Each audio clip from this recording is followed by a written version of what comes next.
vocês, mas como eu me emociono, né? Porque eu falo assim, a vida é tão simples, tudo aquilo que a gente precisa já está tão disponível. E como a gente adoeceu, né? Como a gente fez o efeito inverso. Porque tudo que a gente precisa já nos foi dado, né? Quanto mais simples for a nossa vida, mais fácil e mais saudável. E eu fico feliz de saber que existem pessoas que têm essa sensibilidade e que promovem esse entendimento para a gente, se esforçam para proporcionar isso para todos nós, né? Porque, na verdade, não é só a infância, é toda a humanidade, né? Como eu sou feliz de estar aqui, de ser irmã da Laís, e de receber toda essa conscientização e todo esse trilhar de um caminho tão saudável e tão fácil de andar, né? Difícil é viver o que a gente vive, o caminho que a gente trilha, mas esse é muito fácil, né? E você sabia que brincar é uma coisa séria? Nós vamos convidar agora a Kátia para nos falar da importância do brincar livre. Ela é professora de educação infantil, doutora em educação pela UERJ, transpsicomotricista educacional, especialista em educação infantil e pedagógica. Trabalhou 10 anos como professora de educação infantil em primeiros anos do ensino fundamental. E há mais de 7 anos atua na formação de professores da área de educação. Seja bem-vinda, Kátia. Bom dia, gostaria de agradecer a oportunidade de estar aqui, né? Eu sou lá do Rio de Janeiro e participei do primeiro seminário do Instituto Alana em 2016, também fui em 2017 lá no Rio. Para mim é uma honra poder estar aqui, obrigada. Acho que é um momento muito importante assim, para a humanidade, né? Poder falar um pouco dessa importância de estar em contato com a natureza. E as crianças nos mostram isso de uma forma muito bacana, né? Eu vou começar com um vídeo que é da professora Léa Tiriba. Eu também sou do grupo de Itaca, que é o grupo de pesquisa da Unirio, lá do Rio de Janeiro, né? E que trabalha, o grupo de Itaca é sobre infância, tradições ancestrais e cultura ambiental, né? E a professora Léa Tiriba tem um conceito de desemparedamento, e eu trouxe um videozinho do Alana mesmo, né? São 3 minutos, e depois eu passo para a sala.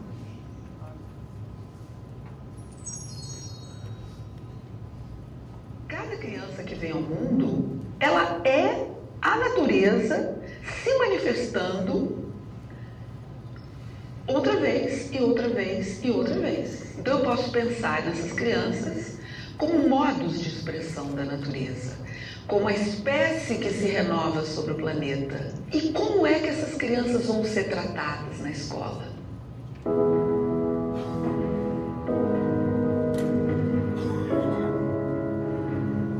Então a escola trata as crianças como alguém separado da natureza.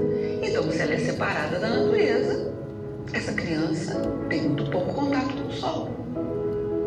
Essa criança está entre 4 paredes por 9 ou 9 horas e meia das 10 que ela passa na creche. Essa criança tem pouquíssimo acesso à terra, à água. Por que elas ficam tanto tempo em espaços fechados, se as crianças têm uma verdadeira paixão pela natureza?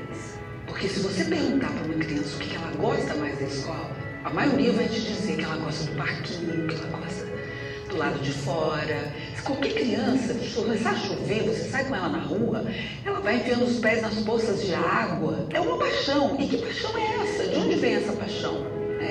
Ela vem justamente dessa condição humana de afiliação a esse mundo natural. Nós somos orgânicos, né? E as crianças buscam isso. Então, voltando para as rotinas, você vê dentro das escolas muitas vezes, né? Eles estão sentadinhos ali numa rodinha, que muitas vezes não é a carteira, mas é uma rodinha, mas fica muito tempo sentado ali também, né? Eles ficam ali, mas você vê que o olho está grande.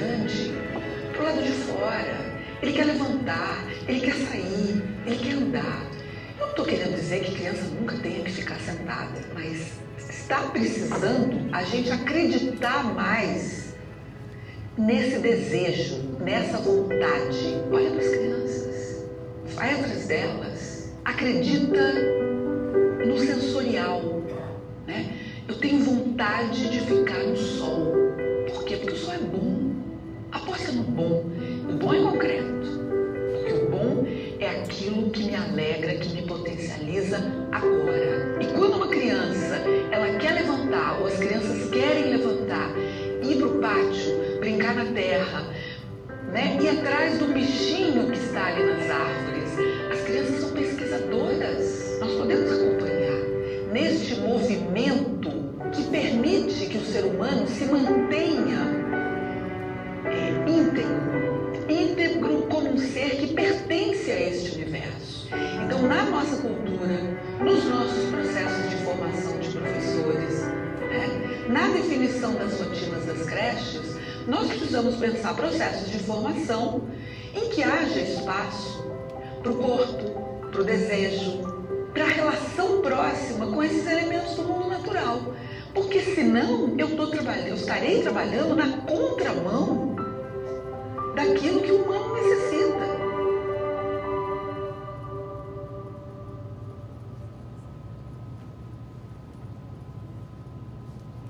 Então, trazer um pouco da Leia também do que ela fala sempre, né? Porque parece que é óbvio, né? A criança tem que brincar, é o direito da criança brincar. Se fosse tão óbvio, a gente não estaria aqui, né, fazendo seminários, buscando cada vez mais tentar garantir o que até na lei já está garantido bastante, né?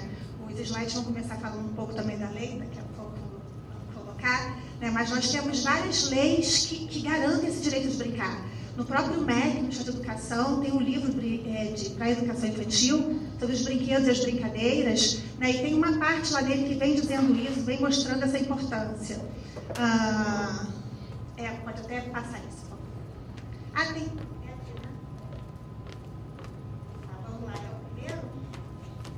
Já foi. Então, esses brinquedos e brincadeiras da creche, que é antigo, né, mas que colocam que as crianças brincam sozinhas ou em grupos, em qualquer lugar, inclusive na creche. É importante ter um tempo individual para pensar sozinho, para falar com o seu amigo imaginário ou explorar um brinquedo. Uma educação de qualidade deve ofertar tempos para brincadeiras individuais e grupais. Então, isso é um material do próprio Ministério da Educação.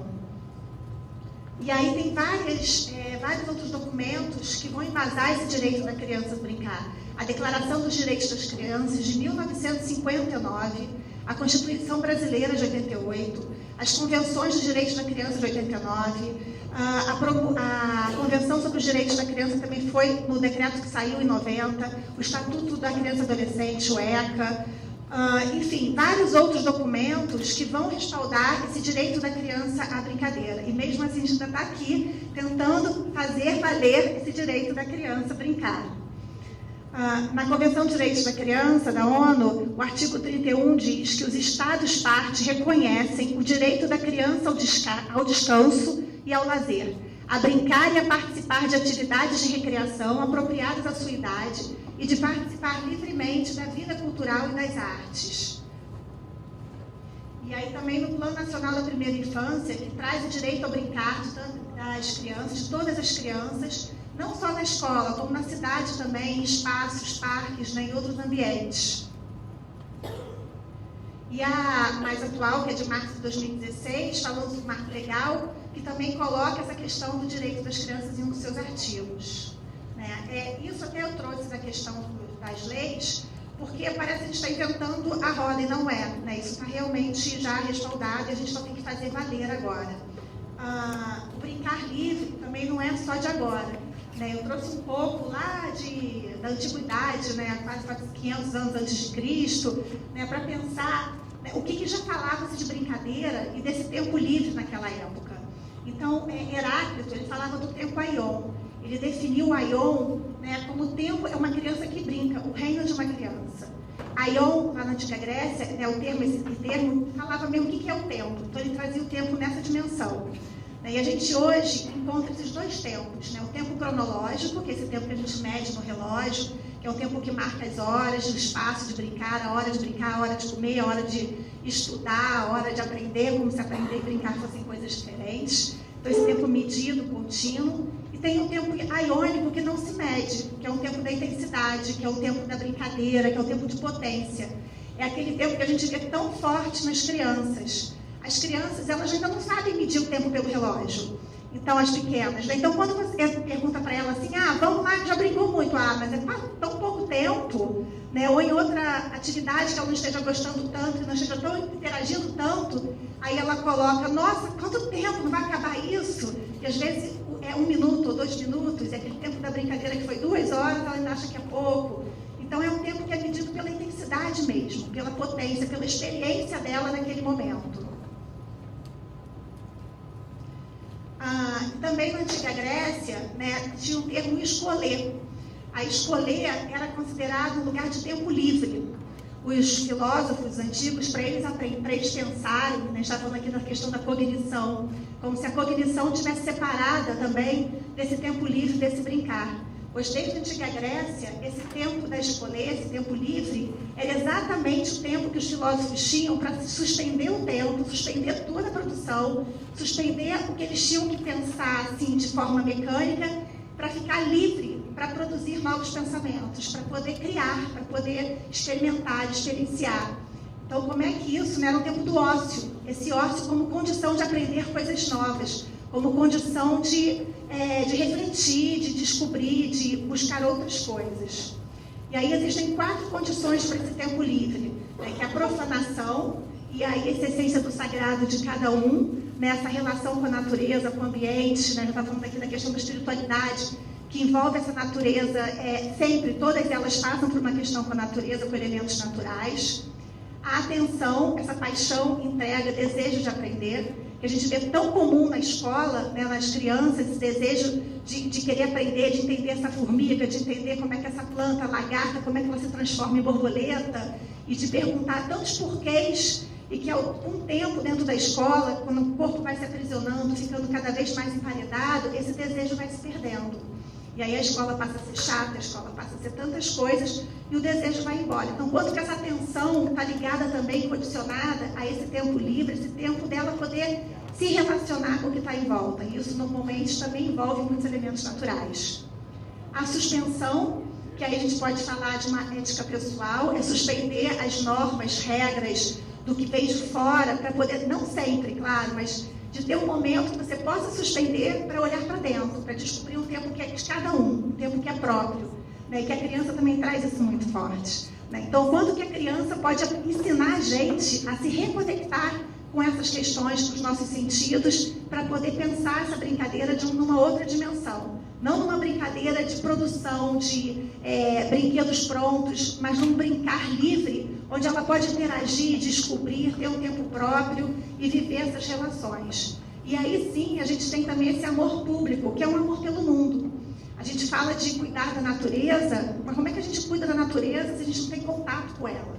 Como é que se cuida do que a gente não está tocando, sentindo, cheirando, né, passando por cima mesmo, rolando na grama, enfim, brincando, sentindo ela de perto. Então, quanto isso dá essa sensação de pertencimento. O Spinoza, ele trazia essa ideia de que nós somos apenas um modo de expressão dessa natureza. Humanos, ou os bichos, ou as plantas, né, as verduras, os legumes, são modos de expressão de uma natureza. E nós somos apenas mais um modo de expressão dessa natureza. Então, como é que a gente está na conexão com esses outros modos? E aí, quando a gente se percebe pertencendo a isso, é esse amor público, esse desejo, essa necessidade de cuidado que está em volta, do cuidado da própria natureza. Então, para pensar se escolher hoje, na escola de hoje, será que tem lugar para esse brincar livre? Né? Eu venho lá do Rio de Janeiro, e lá cada vez mais tem paredado, né? Até por causa da violência, já estão falando até em blindar escolas. E que se a gente pensar em termos de tiro, bala perdida dentro de determinados lugares, como é que não vai pensar nisso também, né? Entendendo que as balas estão invadindo as escolas mesmo lá, né? Agora, ao mesmo tempo, como é que a gente garante esse brincar livre nesses espaços, né, na natureza? Né? A Laís trouxe um pouco disso, que às vezes é um pedacinho pequeno que a gente consegue garantir, né? Ou então até nos próprios parques, né? A gente tem um Brasil aí que está cheio de lugares, todos os lugares tem um parque, tem uma área que a gente consegue levar, que consegue, então a gente tem que buscar esses meios. Miguel Arroio, que fala muito sobre a questão da pedagogia, né? Ele traz essa fala: através das brincadeiras se aprende muito mais do que se planeja numa sala de aula. De acordo, mas a brincadeira não pode ser apenas um instrumento para que a aula seja mais eficiente. A brincadeira tem sentido em si, porque somos seres lúdicos, tanto quanto seres conscientes, intelectuais, conectivos, etc. Né? Então não é o tempo de brincar e o tempo de aprender. Né? A brincar é da nossa essência. Nós temos que brincar, inclusive nós adultos. Né? É que a gente se esqueceu disso. A brincadeira ficou lá na educação infantil. Né? Mas a gente também tem que resgatar essa brincadeira na gente, esse lúdico da gente, até nessa reconexão com as crianças. Na abordagem italiana, lá de Reggio Emília, eles falam muito da pedagogia da escuta. E mais uma vez eu pensar nesse convite que as crianças nos fazem para brincar também com elas. No sentido metafórico, as crianças são as maiores ouvintes da realidade que as cerca. Elas possuem um tempo de escutar, que não é apenas o tempo para escutar, mas o tempo rarefeito, curioso, suspenso, generoso. Um tempo cheio de espera e expectativa. As crianças escutam a vida em todas as suas formas e cores, e escutam os outros, adultos e colegas. Então, como é que essa escuta, esse olhar para a criança, assim, para a gente poder entender o que é e a importância desse brincar livre. Voltando à questão do tempo na escola, temos então o tempo cronológico, também não tem como fugir dele, né? A sociedade é marcada por esse tempo, mas que espaços nós estamos podendo permitir para que as crianças vivam o tempo aiônico delas, essa intensidade, essa potência no brincar livre. Né? No tempo cronológico, é um tempo útil de produção, e nesse tempo aiônico, esse tempo livre do ócio, que lá para Spinoza também é um outro sentido de utilidade. Para Spinoza, o tempo útil, né, ele fala de um tempo onde você se vive o que é de verdadeiro, onde você vive esse encontro com a sua essência na conexão com toda essa natureza da qual você faz parte. Então, isso que seria uma utilidade. Só que na sociedade que a gente vive, a utilidade está muito ligada a consumo, produção, a passar por Enem. Né? Quantas vezes a gente escuta na educação infantil, mães procurando, pais procurando a escola para dizer, preocupada com crianças de 3 anos, como é que vai ser no Enem? Né? Como é que vocês estão trabalhando com isso? Como é que está o índice de aprovação no Enem? Então já se pensa, já se educa na escola pensando nisso. E o tempo do viver, da experiência, da criança poder ser criança, brincar e garantir isso. No primeiro seminário Criança e Natureza, o Richard Louv, ele fez uma provocação, e eu fiquei muito mexida com aquilo, que ele começou a fala dele dizendo que ele tinha uma certeza de que todas as pessoas que estavam naquele seminário tinham, de alguma forma, vivido uma boa experiência com a natureza na infância, tinha tido contato com a natureza quando era criança. E a outra certeza é que se estavam ali presentes, é porque eles estavam querendo, de alguma forma, garantir que as crianças de hoje continuassem a ter esse contato. Eu saí muito mexida com essas provocações dele, porque assim, como é que numa sala, num auditório estava tão cheio, ele podia afirmar com tanta certeza que todos ali tinham vivido essa experiência. Né? E aí eu comecei a observar e perguntar para outras pessoas também, e ver que realmente, o quanto que esse contato com essa natureza, lá na infância, deixa marcas na gente, gera marcas que a gente carrega para o resto da vida, e que a gente, de alguma forma, busca, ou em algum momento consegue se reconectar, e buscar também desejar que os outros vivam isso, porque é natural do humano essa conexão. E aí vem o desemparedamento. Como é que a gente pode trabalhar isso dentro da escola? Nesse tempo potente, tempo de reconexão, permitindo esse outro tempo útil, né? esse tempo útil que não é da produção, do consumo, mas um tempo útil que realmente nos faça estar conectados com o que tem na nossa essência, na relação com a essência dos outros, dos seres vivos, que aí são os bichos, as plantas, as outras pessoas. Spinoza trazia uma questão que é o que pode o corpo. Essa questão nunca foi respondida, né? E não tem como responder, porque o corpo ele traz uma subjetividade que a gente não dá conta, uma potência que a gente não dá conta de explicar com palavras. Né? Mas a gente dá para viver esse corpo. Né? Somos corpos naturais, parte da essência de uma natureza maior, por isso nos potencializamos quando em contato direto com seres e ambientes naturais. E aí nessas fotos, são fotos de escola, tá? Por onde eu passei. Aqui embaixo, brincando na terra mesmo, deixando a criança nesse contato livre. Em cima, num espaço que não tinha ali naquele momento de estar no espaço aberto, eu também acho que o concreto também faz parte da escola, mas entendendo que aquelas pessoas que estão ali também são seres da natureza. Mesmo dentro de um ambiente fechado, a partir do momento que a gente se entende como parte da natureza, e não nós e a natureza, a criança, né, a natureza, nós somos essa parte também dela. Então, estar com outras pessoas também é uma forma de estar se conectando com a natureza a partir do momento que a gente passa a perceber isso. Então, a escola, ela acaba sendo formada, né, por concreto, vidro, e que é importante, solidifica essas bases. A gente precisa de uma base sólida também, mas também tem lama, tem terra, que também penetra nos nossos poros e nos provoca a repensar todas as conexões. Então, é viver essas duas coisas ali dentro da escola. O Gandhi Piós tem essa frase que é muito interessante, que a terra é a base da vida material e a relação da criança com esse universo cria um senso de identidade com seu corpo, que tem tanto o atrito, a dureza da pedra, como o aconchego, o acolhimento das areias e do barro. E eu gosto de trazer essa imagem das crianças brincando na lama, estava até falando isso um pouco antes de começar o seminário, né, aqui fora, o quanto é difícil permitir experiências com lama dentro da escola, porque fica todo mundo preocupado, vai pegar doença, vai ficar, né, como é que pode? E eu levei muito tempo até para entender o que explicar para os pais que é bom que não pega doença cientificamente, como provar que realmente aquilo ali não dá doença. E aí eu estava brincando que na escola que eu estou atualmente, há 4 anos que a gente dá banho de lama nas crianças no verão, banho de mangueira na terra, eles brincam com a lama direto, né? E nunca nenhuma criança lá pegou nenhuma doença de pele. Né? E aí às vezes eu brinco assim com alguns pais, assim, quando vem me questionar um pouco, eles falam assim, poxa, acho que é mais fácil a criança pegar alguma coisa dentro da sala fechada, com fungo, com vidro, do ar-condicionado, ou então no chão de concreto, onde o gato à noite passou e fez xixi, do que na terra que é orgânica, que está absorvendo tudo isso, que está mudando, que está revitalizando. Né? Então, o quanto que essa experiência é importante e o quanto as crianças gostam. As crianças gostam desse contato.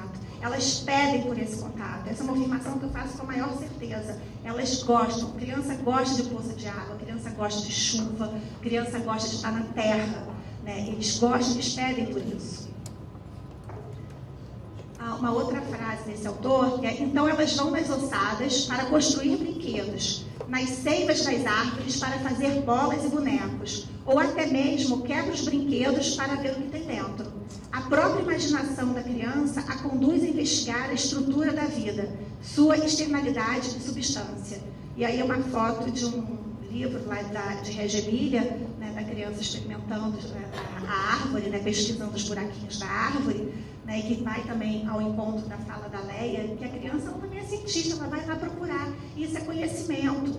Não dá para a gente aprender na escola que a planta tem raiz, caule, folha, flor, fruto, e não colocar no papel, e não deixar ela viver isso, né? Ela vai viver isso na experiência. E assim ela brinca. Essa brincadeira é aprendizagem, essa brincadeira é vida, e é com tudo isso que ela vai brincando. Nietzsche destacou esses instintos contemplativos da infância como um caminho possível para a conexão, essa religação dos corpos. Né? Para Nietzsche, tem um texto dele Assim Falou Zaratustra, que é das 3 metamorfoses, né? E ele fala de 3 grandes transformações do espírito humano. A primeira, quando o ser humano se transforma em camelo, que ele vai carregando todo o peso da vida nas costas, as culpas, o peso, a responsabilidade. Depois ele se transforma em leão, quando chega no momento que ele não aguenta mais aquilo, que ele fala, não quero mais isso. Eu quero experimentar alguma coisa que eu não sei o que é, mas eu não quero mais isso para mim. E a grande transformação, que é a última, que para ele é quando ele consegue ser o que se é de verdade, é quando ele se transforma em criança. É a terceira evolução do espírito para Nietzsche. Né? Que aí, com criança, ele vai criar, ele vai brincar, ele vai contemplar, ele vai viver nessa intensidade, sem culpa, sem simplesmente querer ser o que ele é. E aí ele fala dessa cultura autêntica, que também é um termo de Nietzsche, que ele fala que é quando nos reconectamos com o que temos de natural. A escola busca muito ensinamento a partir de uma cultura de mercado, cultura de consumo, né? E aí uma cultura escolar mesmo, de buscar uma formação apenas acadêmica, né? Mas essa cultura autêntica, que é de se reconectar com o que é natural do humano. Essa relação possibilita perceber os corpos em humanidade, nos distanciar, nos aproximar, sermos unos, sermos múltiplos, mas acima de tudo, sermos naturais. Né? E aí, só algumas fotos, eu vou passar um pouco mais rápido, mas a partir desse rizoma de acontecimentos, de afetos e de pensamentos, e esse agir vai acontecendo de uma forma conectada. A criança não deixa de aprender porque está brincando. Né? Ela não pode brincar, faz parte da essência, é motor, né, para ela poder, inclusive, aprender e buscar novas experiências. É direito humano, direito ao ser humano, ao contato com a essência natural do humano, ao contato com a natureza humana conectada com outras naturezas. E aí eu vou passar agora algumas questões que eu escuto muito na escola, para a gente poder finalizar. Alguns espaços e tempos possíveis para o brincar livre. Então, as crianças brincando nas árvores. É perigoso, a gente vai falar um pouco sobre isso aqui também. A criança, ela cria os contornos, ela está atenta, ela sobe, ela desce, ela presta muita atenção. E ela vai criando com o pezinho dela, com as mãos. Essa é uma conexão orgânica. Então, ela vai criando um equilíbrio que é natural. Né? Pode cair, normalmente cai mais do trepa-trepa de ferro do que das árvores. É desrespeitoso a criança poder brincar com o professor está na altura do chão? Né? Claro que não, a gente está ali. E é até bom que a gente consegue se reconectar à criança que ainda habita em nós. Então, poder estar nesse espaço com as crianças brincando é um convite também a gente voltar a perceber a criança que ainda está dentro de nós. É descuidado, quer dizer, vai se machucar, vai rolar um por cima do outro, né? É claro que a gente está ali dando umas mediações, mas não proibir isso. É muito bacana ver as crianças passando, se sentindo, se experimentando, olhando e vivendo isso com intensidade. Né? Brincar para quê? É perda de tempo brincar? Né? Não, eu acho que isso é pelo tudo que já foi dito. É ordem ou desordem? Vai bagunçar a sala? Olha que bagunça das crianças, olha o que eles estão fazendo na sala, olha o que eles estão fazendo no espaço. Eles têm que brincar, eles estão construindo. Claro que depois também pode chamar para organizar, e a organização também pode ser uma grande brincadeira. Né? Aliás, tem que organizar também o espaço, a organização faz parte também. Mas a desorganização é totalmente estruturante para poder se organizar. Então tem que viver essas duas coisas. Né? Evitar a confusão e os conflitos. Quantas vezes eu levei caixa de papelão para a sala ou para outras escolas em que eu ia fazer só uma pesquisa e eu ouvia dos professores, não, a gente não quer isso aqui não, porque dá muita confusão, eles brigam muito, eles se machucam. Né? Eles amam essas brincadeiras, eles adoram brincar, construir. São brinquedos que não têm estrutura pronta, que eles podem criar, imaginar, ser o que eles quiserem, né? E criar novas aventuras com esse material. Também isso aí, qual é a proposta? Eu lembro do olhar de desespero quando eu cheguei com uma turma, com 2 turmas na escola que eu trabalho atualmente, as crianças na Quinta da Boa Vista, e eu falei, gente, se solta. Tinha esse pátio enorme e elas começaram a correr e os professores desesperados, como é que a gente vai olhar essas crianças todas nesse espaço tão amplo? Né? Mas como que é legal eles brincarem, aos poucos a gente vai entendendo que eles vão se chegando, eles vão se acostumando. Né? Será que vai dar certo? Vai subir no lugarzinho mais alto? Será que a criança vai rolar? Não vai rolar? É viver junto com elas, para perceber que não é tão perigoso assim, não é tão louco assim, elas não são tão sem noção, elas têm essa conexão.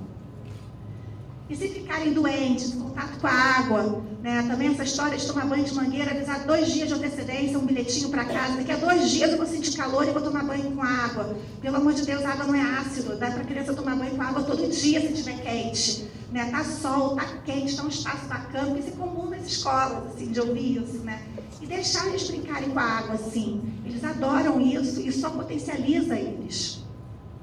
E o desperdício da água. Aí vem essa grande questão na sala também, né? Na escola. Poxa, mas a água agora, como está acabando a água no planeta, a gente vai ficar desperdiçando água com banho de mangueira, né? E assim, uma vez eu ouvi isso de de um ambientalista, e para mim foi um alívio, porque eu adoro o contato com a água, né? Eu disse, como é que a gente vai fazer isso? E esse contato com a água é direito humano, o contato da criança com os elementos naturais. Quer economizar água? Compra uma calça jeans a menos por mês, compra menos brinquedo. É assim que se economiza a água, produzindo, fazendo a indústria gastar menos dentro nas indústrias mesmo, que isso que gasta água. Não é esse contato da gente com a torneira nem com a mangueira. Isso a gente não pode abrir mão. Pode mexer nas flores, aí vai aquela criança que arranca a flor, ai, não arranca as flores, ou o jardim que não se pode pisar. Claro que tem alguns ambientes que não vai, mas tem que ter um contato, que ela vai ter alguma grama que ela vai ter que subir, vai ter que sentir, vai ter que pisar, vai mexer. E se ela tiver esse contato frequente, de mostrar para ela que em algum momento sim, ela vai ter o desejo de tirar aquela flor para levar essa natureza para um outro lugar e afetar uma outra pessoa, um outro ambiente que não tenha flores. Mas o quanto que ela vai aprendendo também nessa relação, nesse contorno, que aquela flor é um ser vivo que está ali e vai aprender cheirando, respeitando, sentindo. É assim que se aprende a respeitar o ambiente, não é se distanciando dele. A praia não é perigosa? Eu não sei aqui quem conhece Rio de Janeiro, mas a escola que eu trabalho fica em Realengo, fica muito longe da praia. E a gente levou as crianças para a praia lá na Urca. Né? E aí, assim, ficou essa questão se a praia é perigosa. Claro que a gente não levou para uma praia, né, com um mar muito forte, mas o quanto é gostoso poder pegar uma praia mais mansinha, levar elas, poderem sentir o mar, poderem sentir a terra, né? Ou outros ambientes, porque lá a gente tem a praia, né? Aqui não dá, mas tem outros ambientes que a gente tem que estar sempre levando essas oportunidades para as crianças. E nas praças, nos parques, é um exemplo que a gente faz muito lá na escola, a gente chama de passeio cultural. Pelo menos um final de semana no ano, é o que a gente tem conseguido até então, né, uma escola pública, fazer um passeio com os pais, para mostrar para eles que eles podem ocupar os parques das cidades, que eles podem levar os filhos para viver em ambientes naturais, que não tem que ir para shopping, não tem que ir só para isso. Existem ambientes naturais que eles podem aproveitar, que não tem custo, e que as crianças se divertem muito, e que os pais também podem se divertir com isso. Então, como é que eles ficam? As crianças estão brincando, eles podem fazer um piquenique. Então, de poder também trabalhar isso com as famílias, para que eles também possam ter esse contato. E aí é isso. Temos leis, temos crianças, temos educadores, temos pesquisas que comprovam a importância do brincar livre, temos tempo, temos espaço. Tem muita coisa que a gente não tem, mas a gente tem muita coisa para fazer e caminhos para percorrer. Então, por que a gente não brinca? E aí, para fechar, as nossas experiências da infância ainda vivem na nossa essência e nos constituem, mesmo quando adormecidas. Precisamos acordá-las para que possamos nos alimentar e nos potencializar a partir do que nos move nessa busca. Então, acho que o grande caminho, primeiro, é a gente entender que essa criança, esse contato com a natureza ainda está dentro da gente. E aí uma frase do Mário Quintana, que o segredo é não correr atrás das borboletas, é cuidar dos jardins para que elas venham até você. Obrigada.